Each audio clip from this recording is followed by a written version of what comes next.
Welcome back to the third hour of our program. On the line with us, the great Mehdi Hasan, the host of the Mehdi Hasan Show on MSNBC and NBC's Peacock TV, the author of a new book. This is absolutely fascinating. Win Every Argument, the art of debating, persuading, and public speaking. Mehdi, first of all, welcome to the program. I'm so happy to have you on. You do such a, I love your show on the weekends on MSNBC, and if people are not watching you, they must. You are one of the most outspoken voices on the network, and I'm so, whatever you're filling in prime time, I'm right there. Thank you. So number one. Appreciate that, Tom. Great to be on the show. Yeah, happy to have you with us. Number two, this is an amazing book. Let's talk about this. First of all, a large part of the book is you talk about, in 2013 debating about Islam and things like that, and debating before an audience. But for most people who are listening right now, the major debates they're having in their lives are around the water cooler at work, or with their with friends and neighbors, or at the Thanksgiving dinner table with crazy Uncle Ralph. Where do we start here in talking about how best to have these interpersonal debates? So it's a great question, and the book covers different debates and different arguments in different places. I've said it throughout the book tour over the last couple of weeks. Context matters. Who is your audience? Exactly. Who are you trying to convince and persuade? Because that will depend on which skills, which tricks, which techniques you use from the book. The interpersonal is so important, especially kind of your crazy uncle at the Thanksgiving table, because he is your uncle. You care about that person. This is not just some random stranger you're fighting with online. So what I say in the book is one of the best ways to convince people, to find common ground, to get through to people, to connect, to bond, is to show some emotion, find an emotional connection. And with a family member, that technically should be easier than it is with a stranger. So if you're trying to argue with your uncle at the Thanksgiving table about Trump's wall, let's say, just throwing statistics at that uncle is not going to work. What you're going to have to do is find some common ground, tell a story, bring up a common memory, talk about a time when everyone was happy together, talk about the fact that maybe your common great-grandparents were immigrants. You need to find that emotional bond. You need to be able to tell that story, that anecdote that brings you together. Because, we especially liberals and leftists, are obsessed with facts, statistics, figures, which is a good thing in abstract. But in an interpersonal conversation, it's feelings, it's emotions, it's personal connection that's going to get someone on board. Yeah, and you've done such a marvelous job of laying that out. Let's just talk about some of the specific chapters in here. This was arguably part of your feelings, not just facts. Number two, you talk about show the receipts, and I thought one of the great notes in that chapter was you said you can't show the receipts if you don't have them. Explain. Yes.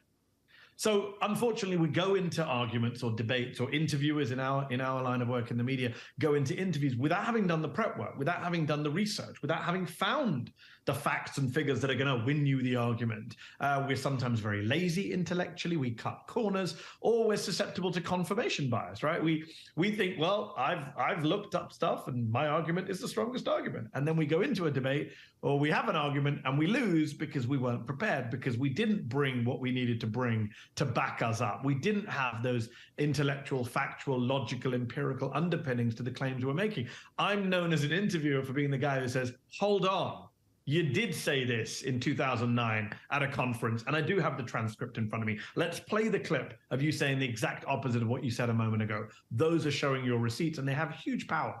Yeah. You talk about Gish gallopers, and one of the examples you use is Donald Trump and his scrambling interaction with Chris Wallace. And it kind of exists on two levels, if I'm interpreting what you wrote accurately.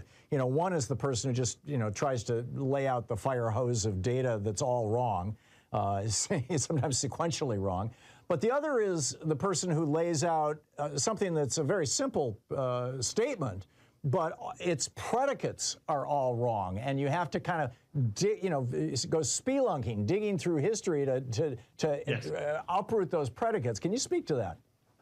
So the Gish Gallop comes from creationist versus evolutionist debates of the 90s and 80s and 2000s, where a famous Christian conservative creationist a guy called Dwayne Gish, who believed the world was created literally as the Bible says, would actually win debates against evolutionary biologists and biochemists, not because he had a greater understanding of the science or the facts, but because he had a rhetorical skill set that allowed him to dominate. He spoke very fast. He threw out one cherry-picked statistic, one misquote after another, and the audience watching, either on YouTube or in the auditorium, says, well, hold on, the scientist hasn't rejected all of those claims, all of those seeming facts. Maybe he's got a point. And Trump does this masterfully. I mean, wittingly or unwittingly, he does throw out one after another, lie after lie, misquote after misquote, half-truth after half-truth. And no interviewer, even the best interviewer on planet Earth, can rebut all of them in limited time. Joe Biden on a presidential debate platform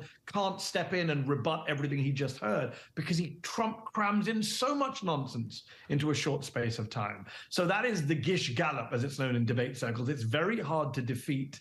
And I try and lay out a three-step process in the book. I say there's no silver bullet.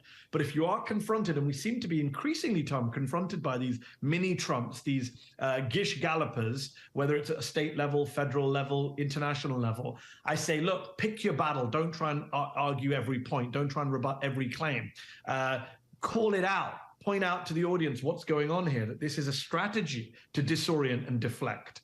And number three, don't budge. Too many people in our industry, Tom, you know this, don't have a follow-up question. We'll just move on once the answer's been given by the Gish galloping, BSing politician. And I'm saying, no, go back and say, well, you didn't answer the question. What you said was untrue, and I'm not going to budge till you answer the question. Speak about zingers and booby traps. So the middle third of the book is divided into three sections. The first third is the fundamentals of debate, of rhetoric, going back to Aristotle. The last third is the behind-the-scenes stuff, the preparation, the practice, the building up of confidence, all of that stuff. The middle is what I call the spicier section. It's the kind of tricks, tips, techniques that get you out of a hole if you're in trouble. That I've used in my own debates and interviews. And I talk about booby traps being, the idea of a booby trap is that you allow someone else to set it off. They walk into it. And without knowing, they've really basically undone themselves. And in an interview, that can be, for example, I give an example of a booby trap that I use, which is sometimes when I'm interviewing a guest, I will say, what do you make of this statement? Is this true? And they might say, no, that's nonsense. And then I say, well, you said that. You said that 10 years ago in congressional testimony. I did it with General Flynn. People say, oh, that's a gotcha. It's not a gotcha. It's their own words, which they should have remembered saying. I didn't force them to say those words. So that's a booby trap in a sense, because they've kind of made a fool of themselves in knocking down their own beliefs. And zingers, of course, we know from presidential debates, US presidential debates, the one-liner, the mic drop, that single, short, pithy statement that basically leaves your opponent speechless, unable to respond, whether it's, Lloyd Benson saying to Dan Quayle, I knew Jack Kennedy, you're no Jack Kennedy, whether it's Ronald Reagan saying to Walter Mondale, I don't plan to use my opponent's youth or inexperience against him, whether it's Barack Obama to Hillary Clinton, you're likable enough. These one-liners that kind of leave the audience either laughing or kind of shocked. But it is a very powerful tool in a debate. It's called a zinger for a reason, because it kind of throws you off balance. It really has that zing. Let's talk about the state of political debate in the United States right now for a moment. A subject that you cover sometimes directly, sometimes indirectly on your program on MSNBC.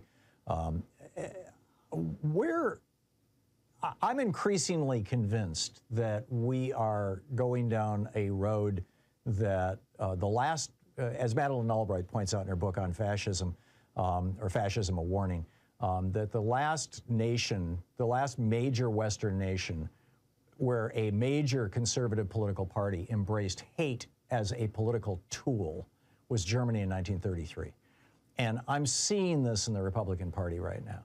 And I'm seeing so much of what passes as debate as really just thinly disguised hate, whether it's hate on trans people or hate on queer people in general, or hate on minorities, hate on racial minorities, religious minorities. What's your analysis of this? Would you agree with mine or put some nuance to it? And B, how do we best respond to it, particularly those of us in the media? I think you're spot on, Tom. In August of 2020, I guest hosted All In, Chris Hayes' show on MSNBC. I wasn't working for MSNBC at the time, but they asked me to guest host. And it was at the time of Portland, the protests, federal agents, tear gassing protesters, assaulting them outside police stations. And I said, this is fascism. I used the F word, which a lot of journalists, including liberal journalists, were hesitant to use at the time. Now we are increasingly using it because we've seen the insurrection. We've seen what Donald Trump has done since. But I was one of those who said a while back, look, this is fascism, proto-fascism, neo-fascism. It is a form of authoritarianism that, as you say, we've seen before in Europe in the 1920s and 30s. And the language is a big part of that. What I just mentioned, the Gish Gallop, is out of the authoritarian playbook. It is from Putin is someone else who does the Gish Gallop, who kind of in the middle of a long sprawling speech about why he's invaded Ukraine is taking pot shots at trans rights and LGBTQ rights and everything else, just throwing the kitchen sink at you. And I think the philosopher Jonathan Rauch, I quote him in the book, saying the point of this language is to disorient, right? It's not when the fascist tries to overwhelm you with a blizzard of lies, it's not because they want you, the citizen, to believe them over their opponent. They want you to believe no one. The whole exercise is about disorienting, destabilizing, increasing distrust. Because in an age where you believe nothing, in a nihilistic era, then you're more likely to be receptive to the strong man when they emerge. And you see that with Putin's Russia, you see that with Erdogan's Turkey, you see that with Modi's India, you see that with Netanyahu's Israel, you see that with Orban's Hungary, you see that in Trump's America, and I would say DeSantis' America as well. So yes, it's a real problem, it's a real threat. This is not exaggeration or hyperbole. The threat is existential to our democracy. And one of the reasons I wrote the book is to say, look, people who care in small d democracy, you may have great arguments and facts, but you know how to convey them. You know how to persuade them. Yeah, and you've done a brilliant job of it. The book is Win Every Argument by Mehdi Hasan, the host of the Mehdi Hasan Show on MSNBC and NBC's Peacock TV. Thank you, Mehdi, for dropping by. Appreciate it. And I wish you the very best with the book.